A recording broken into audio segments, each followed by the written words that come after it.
په ټولنه کې د انسانانو پر وړاندې تر ټولو لوی خنډ ویر او ډار ده.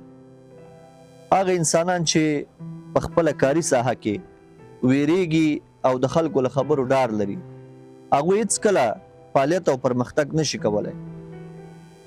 پکار دا ده چې موږ خپل کارونه د پلان مطابق عیار کړو او په ورځني ډول یې سرته ورسوو.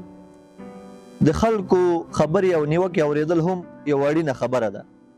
باید د هر چا خبره واورو، خو دا خبرې باید تحلیل کړو، ویې ګورو که چېرته زموږ کار ته یې ګټه کوله باید ترې استفاده وکړو، او که چیرې دا خبرې زهرجنې وې، له غرضه ډکې وې، باید بابیزه وګڼو، خو خپل کار او فعالیت ته باید دوام ورکړو. تاسو وګورئ، هغه انسان چې هغه په ژوند کې ویریږي، ډار لري، هغه هېڅکله کوم فعالیت نشي کولی. په ټولنه کې معمول خبره ده چې هر هغه څوک چې کار نه کوي په هغه څوک نیوکه او ملاحظه نه لري.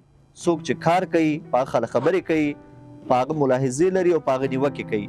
د خلکو نیوکې موږ ته تاوان نه رسوي، بلکې موږ د ژوند مسیر ته برابروي. پکار ده چې د خپل ژوند په اوږدو کې د خلکو مثبت ملاحظې ومنو او خپل کار ته دوام ورکړو. ډېره مننه.